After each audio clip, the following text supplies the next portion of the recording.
మనం చనిపోయిన తర్వాత ఏదో లోకాలకు వెళతాం, ఏదో కొంతకాలం లోకాలకు వెళతాం.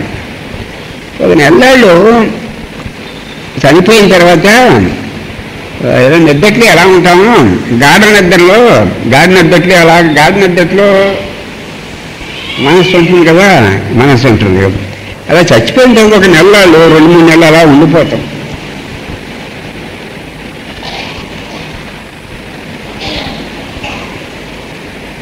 అంటే ఇప్పుడు మనం బతికుండగా మనసు నిద్రలోకి వెళ్తాను కదా, బతికుండగా మనసు నిద్రలోకి వెళ్ళినప్పుడు ఎలా ఉంటుంది కదా, బతికుండగా మనస్సు నిద్రలోకి వెళ్ళిపోతుంది కదా, వెళ్తుంది అప్పుడు అనుకుంటాను కదా మనస్సు. అలాగే చచ్చిపోయిన తర్వాత మనస్సు ఏం చేస్తుంటే అలా అనుకుంటాం.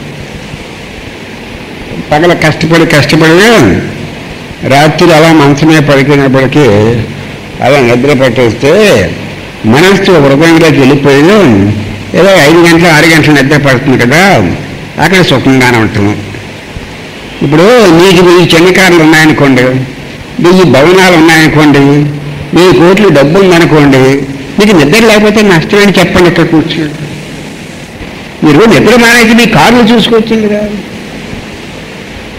అయితే మీకు బంగారం ఉంది, డబ్బు ఉంది, ఆవులు ఉన్నాయి, గేదెలు ఉన్నాయి, పొలాలు ఉన్నాయి, ఎమ్మెల్యే పదం ఉంది, అన్నీ ఉండకంటే ఈ నిద్ర ఎందుకు? అంటే మీ సబ్జెక్ట్ బాగా అర్థం చేసుకోండి. నిద్ర ఎందుకంటే మన కార్లు, మన బంగారాలు, మన శరీరాలు, మన ఇంద్రియాలు ఇవ్వలేని, ఎవరు బయట ప్రపంచం అంతా ఇవ్వలేని సుఖం నిద్రిస్తాను.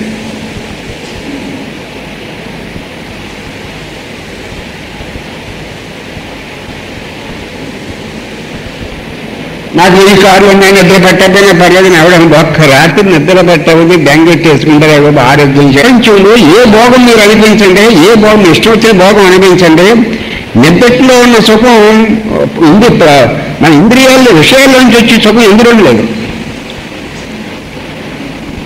మాకేం పదంతా వస్తే మేడం నిద్ర పెట్టకపోతే ఏంటి నేను ఎవడని అంటాడు.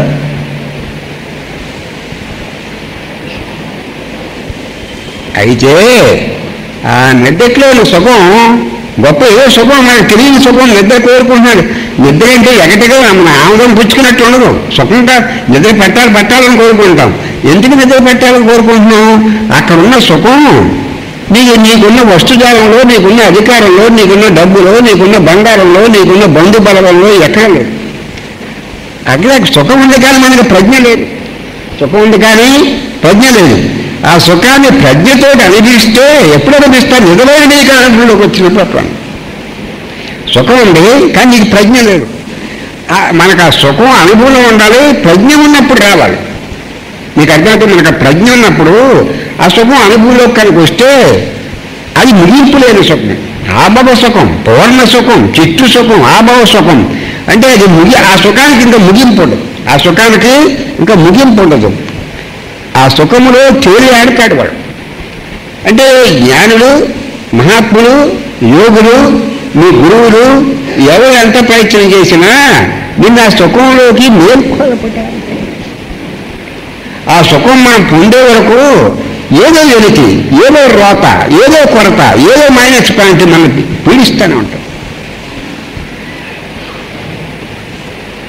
మీరు బాగున్నారంటే బాగున్నామంటారు, అబద్ధం అది.